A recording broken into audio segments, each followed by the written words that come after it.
Nah, baiklah, kakak ulang lagi ya. Assalamualaikum warahmatullahi wabarakatuh. Waalaikumsalam warahmatullahi wabarakatuh. Nah, hari ini kita akan belajar mengenai akuntansi kantor pusat dan kantor cabang.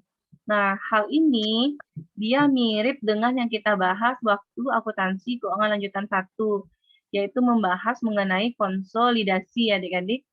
Cuman di konsolidasi itu kita membahas mengenai perusahaan induk dan perusahaan anak. Nah, perbedaannya kalau konsolidasi, perusahaan induk dan perusahaan anak itu dia melakukan operasinya masing-masing. Jadi induk bisa jadi operasionalnya berbeda dengan anak gitu ya. Bisa jadi induk ini dia bergerak di bidang makanan, usaha makanan. Dan bisa jadi anak bergerak di bidang usaha kosmetik misalnya gitu ya. Hubungan induk dan anak itu terjadi hanya karena induk mengakuisisi kepemilikan mayoritas dari yang dimiliki oleh anak ya. Nah, itu kalau perusahaan induk dan perusahaan anak. Namun, kalau kantor pusat dan kantor cabang, nah ini dia memiliki operasional yang sama. Ya, memiliki operasional yang sama. Jadi, usahanya sama ini. Nah, hanya saja kantor pusat ini untuk mengembangkan usahanya, dia membuka cabang di berbagai wilayah gitu ya. Terbayang ya, kita sering dengar kantor cabang kan?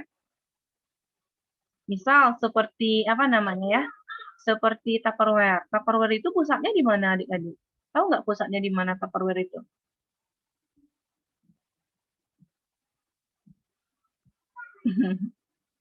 Di mana?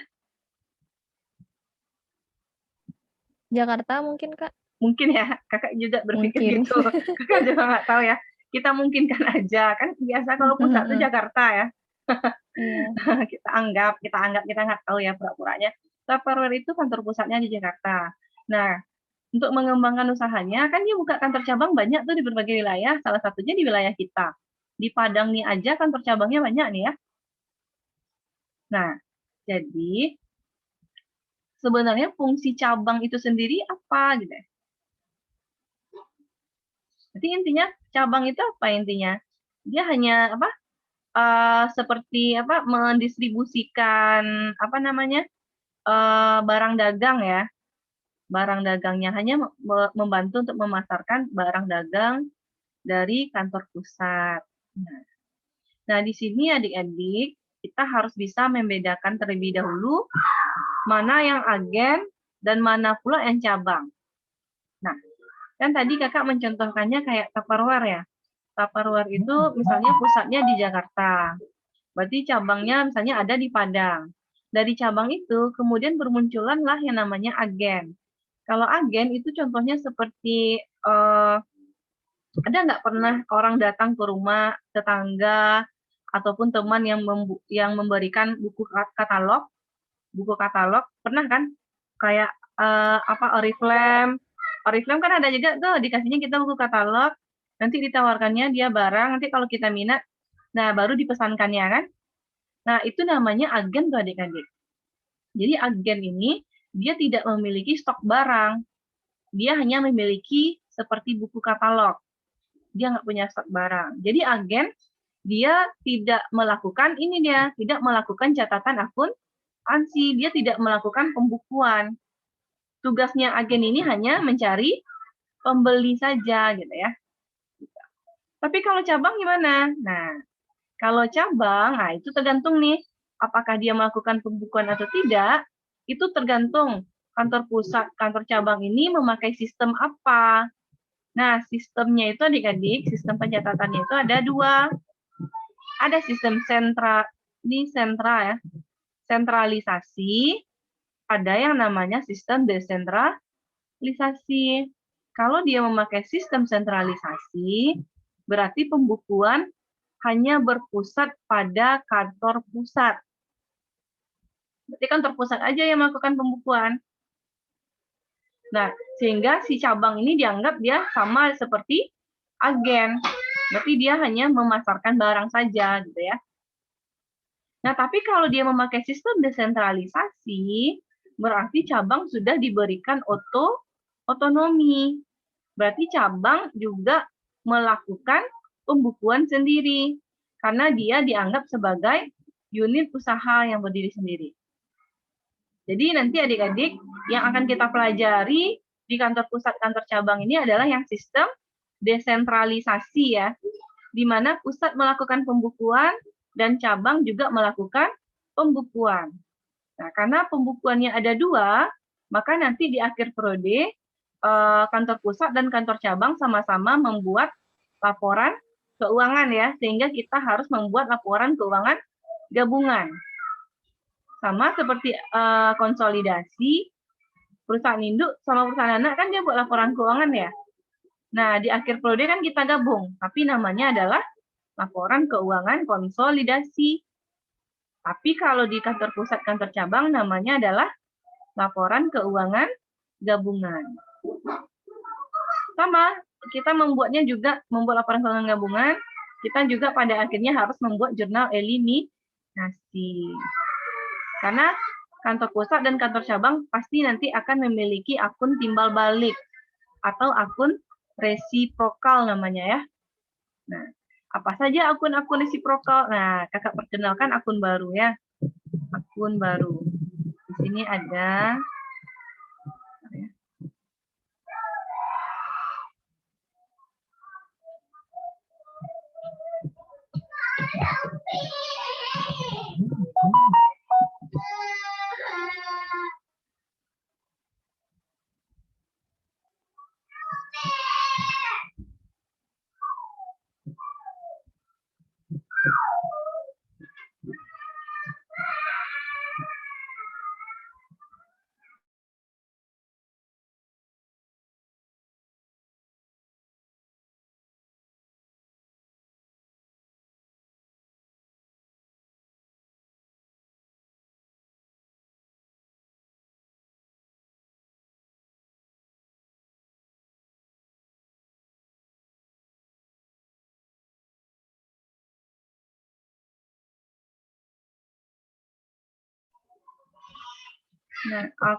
akun yang ada di kantor.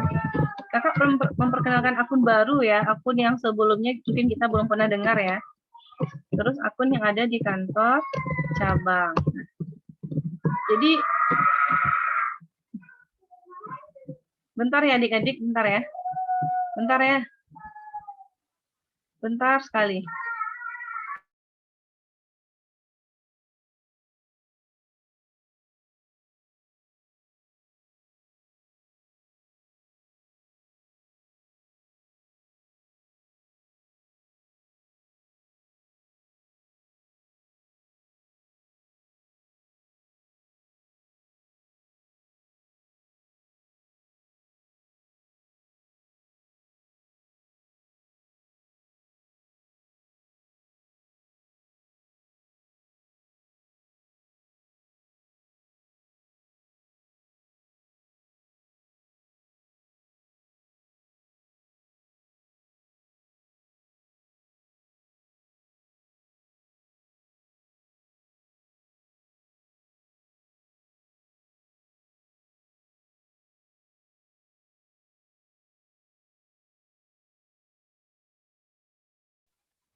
Suaranya nggak kedengaran. Suaranya di-unmute, Kak.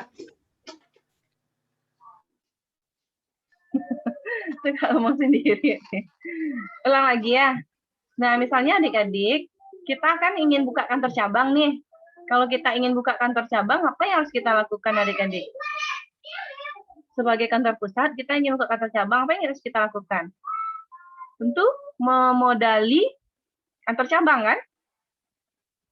kita modali kantor cabang, kita kasih dia gedung, kita kasih dia peralatan, kita kasih dia duit, kita kasih barang dagang, kan gitu ya. Nah, kalau pusat ingin memberikan sesuatu ke cabang, artinya ada akun baru yang bersifat, berarti cabang berinvest, berarti akun investasi kantor pusat di kantor cabang. Nah, apa akun barunya itu? Apa akunnya namanya? Akunnya adalah, nah ini tergantung dosen adik masing-masing ya. Ada dosen yang pakai akun kayak gini, RKKC gitu ya. Akun rekening kantor cabang. Ini akunnya artinya akun investasi ya. Akun investasi itu aset itu. Kalau aset dia berarti saldo normalnya di mana ini? Debit. Nah, berarti ingat ya, RKKC ini saldo normalnya ada debit. Atau ada juga dosen kita pakai akunnya KC aja. Kantor cabang kayak gitu. KC. Ada juga diperpanjang gini. Kantor cabang. Ada juga akunnya kayak gini. Jadi itu akun baru ya. Ada juga dosennya pakai akun ini. Investasi pada KC gitu, pada kantor cabang. Gimana gitu ya? Investasi pada KC gitu. Nah, semua ini sesuaikan dengan dosen masing-masing ya, sesuaikan dengan dosen masing-masing. Nah, untuk sekarang dengan kakak kita pakai akun KC ya, KC. Berarti KC ini adalah akun investasi pusat di kantor cabang. Akun KC hanya ada di kantor pusat. Nah, sedangkan kantor cabang, dia kalau mendapat sesuatu dari pusat, apakah itu gedung, apakah itu peralatan, apakah itu uang, apakah itu barang, berarti cabang artinya mendapatkan sebuah modal dari kantor pusat. Berarti si cabang ada akun modal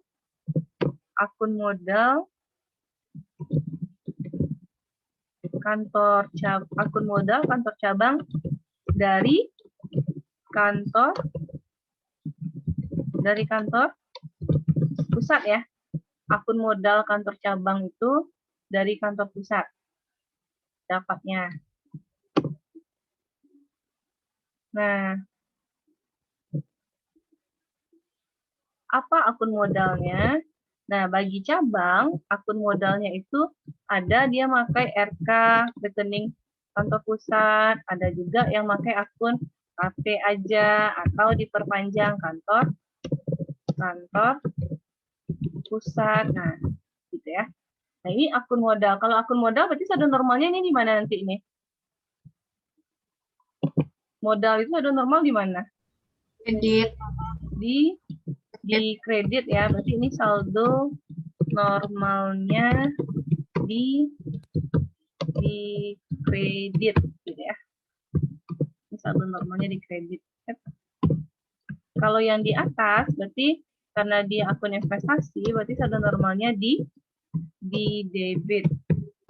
Nah, ini adik-adik perhatikan sekali ya untuk akun-akun yang baru.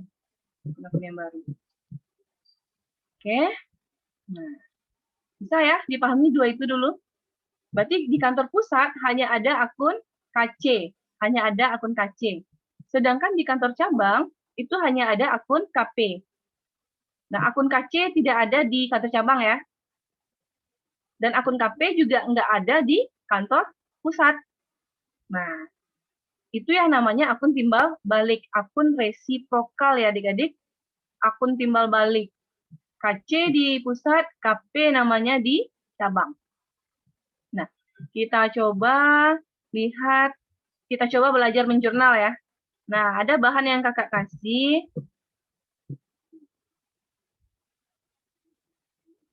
Zoom-nya bentar ya adik-adik. Zoom-nya bukannya udah kakak bagikan.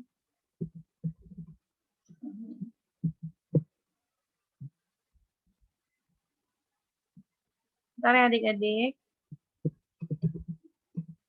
Kakak udah bagikan ke apanya tadi?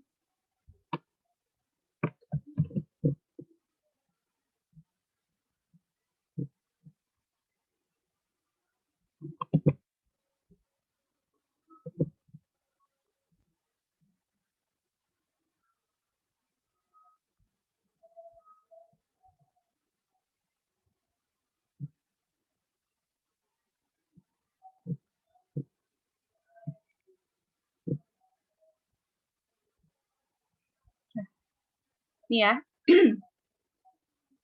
Kita coba menjurnal. Di sini ada lembar jawabannya ya.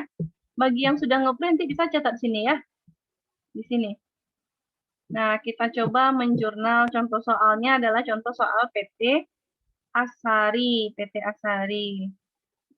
Cara menjurnalnya kita bikin 2 kolom ya. Ini kantor pusat. Kantor pusat.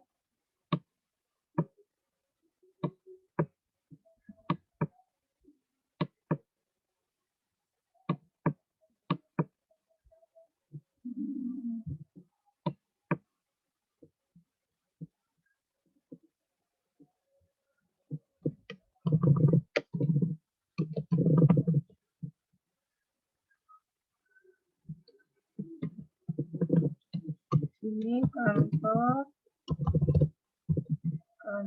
cabang ya.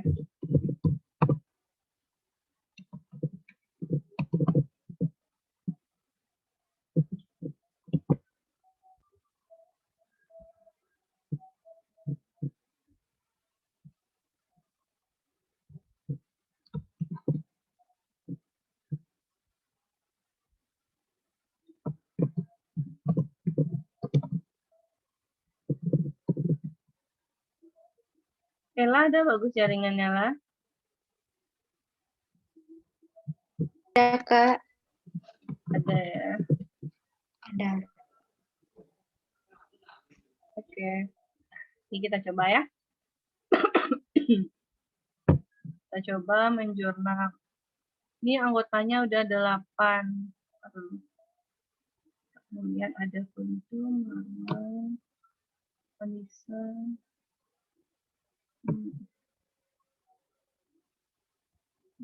Kita coba ya.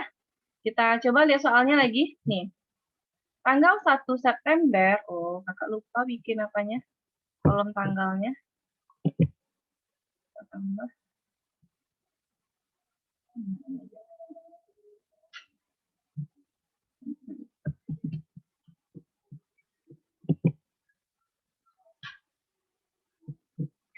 Tanggal berapa tadi? 1 September ya. 1 September. Tanggal 1 September, kantor pusat mengirim uang tunai untuk kantor cabang sebesar 20 juta. Berarti kantor pusat mengirim uang ke kantor cabang 20 juta.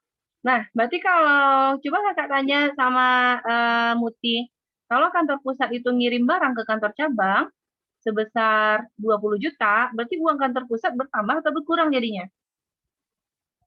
Berkurang. Berarti kas berkurang debit atau kredit? Kredit. Berarti kas berkurang 20 juta. Kalau kantor pusat dia ngasih uang ke kantor cabang, artinya pusat melakukan investasi. Apa akun investasi tadi oleh kantor pusat? KC. Akunnya adalah KC gitu ya, KC. Sebesar 20 juta. 20 gitu ya. Gitu. Nah, lalu di kantor cabang menerima apa dia? Pusat kan ngirim kas.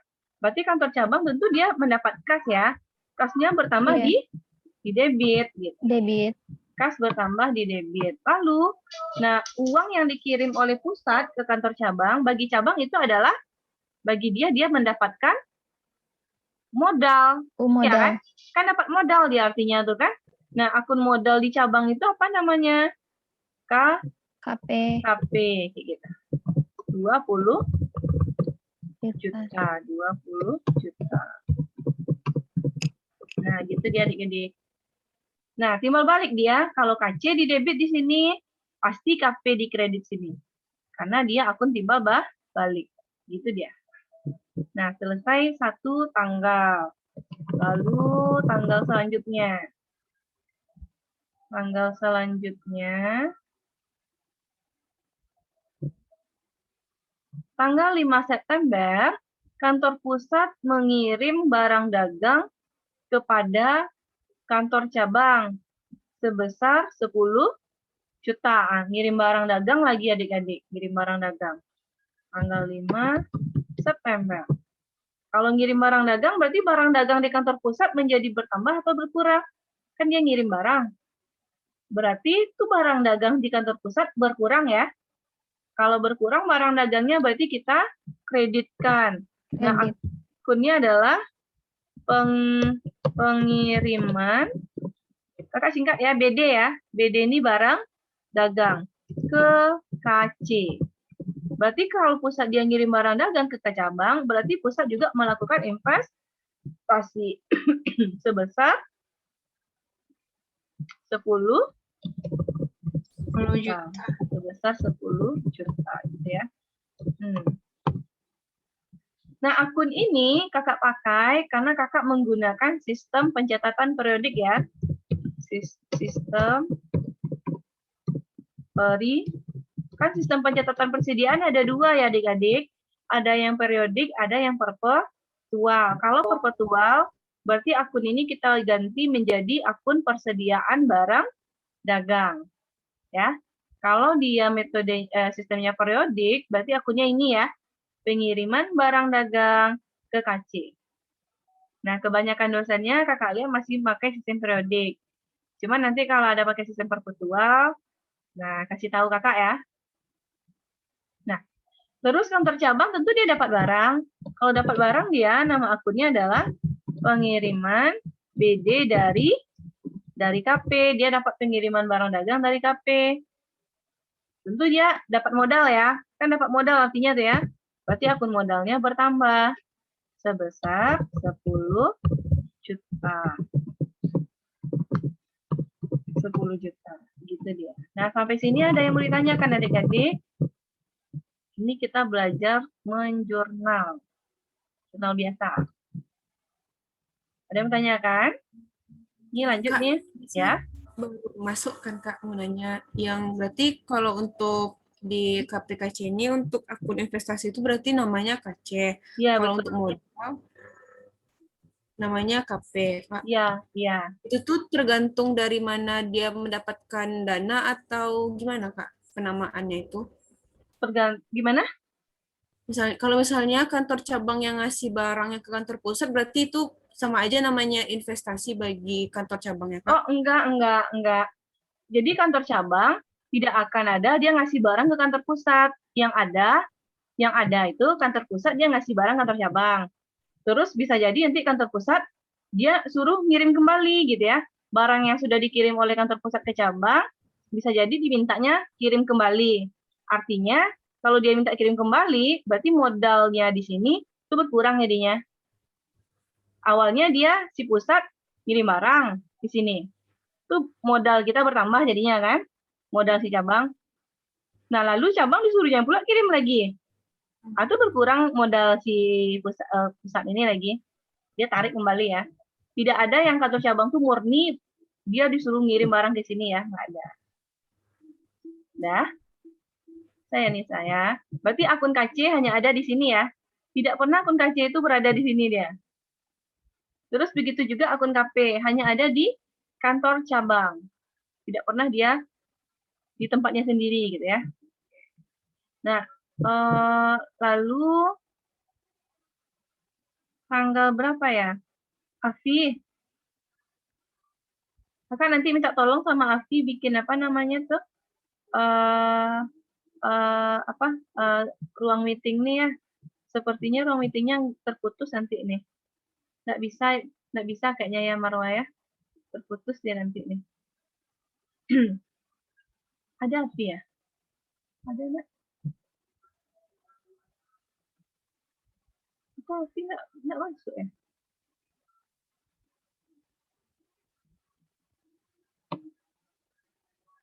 Nggak ada Fira. Oh iya. Kakak apa aja nanti ya. Kita ulang aja nanti lagi ya adik-adik. Kalau saya terputus ya. Nah, lalu tanggal berapa lagi nih? Tanggal 15 September. Kantor cabang membeli perlengkapan kantor. Berarti kalau kantor cabang beli perlengkapan kantor, apa jurnalnya di pusat itu? Tidak Ada. ada. Nggak ada ya, nggak ada hubungan dengan pusat kan? Nah, Nggak. berarti jurnal aja langsung di ini 15 September. Berarti di pusat no entry gitu ya. Nggak ada hubungannya dengan pusat. Dia beli perlengkapan kantor sendiri. Berarti apa jurnalnya? Kalau beli perlengkapan kantor, nggak ada dikasih. Ya, nggak ada dikasih tahunya kita apa ya? Apa? Tunai atau kredit ya, kita anggap aja tunai. Berarti perlengkapan kantor kita bertambah di debit. Kita beli pakai duit, berarti kas kita di kredit. Kita belinya tadi 300.000.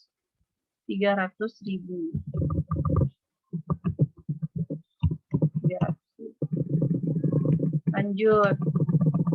Nah, soal selanjutnya adalah tanggal 20 September. Yang ini adik-adik, 20 September.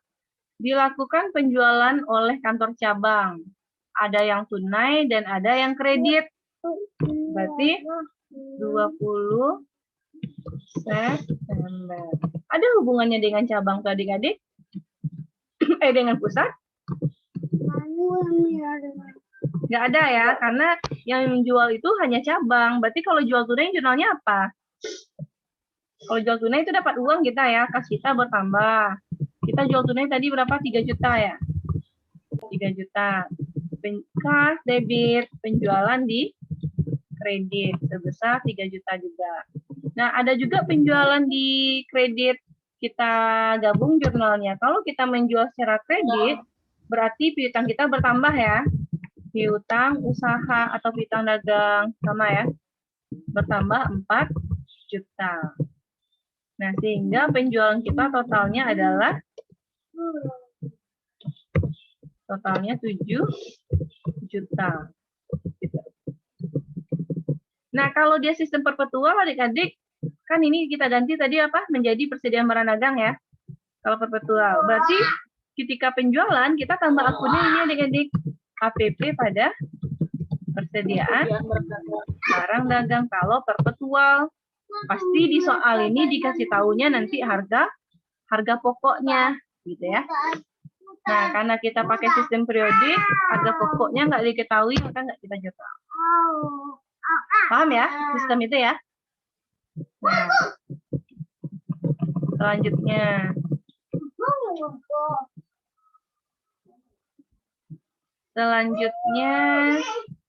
Tanggal 24 September.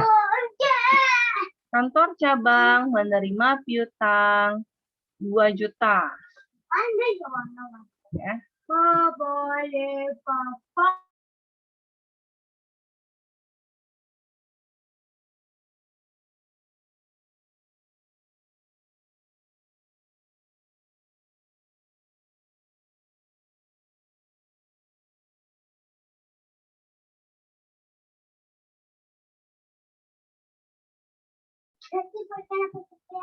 Nah, lalu tanggal berapa lagi adik-adik? Tanggal 24 September. Katanya cabang menerima piutang. Apa jurnalnya itu? Kalau menerima piutang. Ada hubungannya dengan pusat? Tidak ada ya. Berarti kas bertambah, piutang usaha tentu berkurang. Kalau kita menerima piutang sebesar 2 juta ya.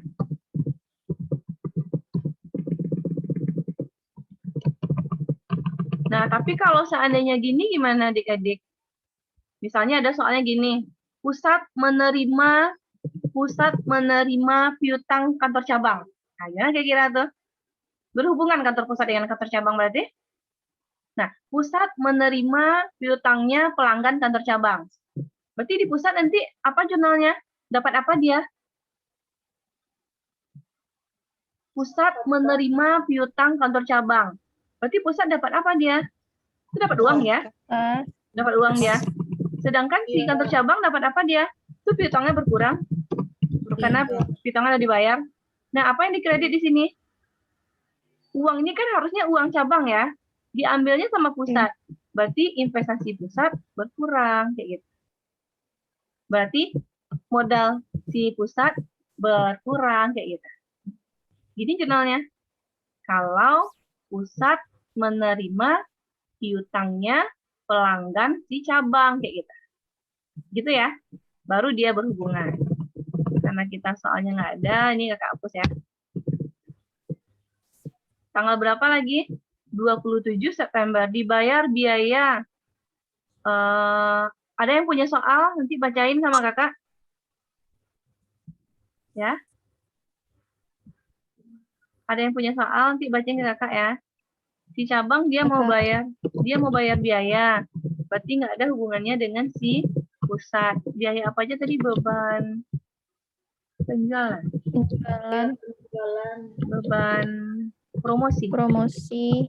Beban Gaji karyawan. Gaji. Terus beban Telepon dan listrik. Telepon dan listrik. Udah ya? Udah nih? Udah, Kak. Pada kas kalau bayar ya. Berapa angkanya, Muti? 250.000. 250.000. 300.000. 1 juta. 500.000. 500.000. Totalnya adalah 2.050.000. 2.050.000.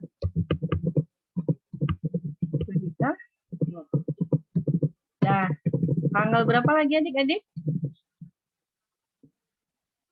Tanggal 29 September. Nah, ini bentar lagi Mati, nanti kita sambung ya. 29 September.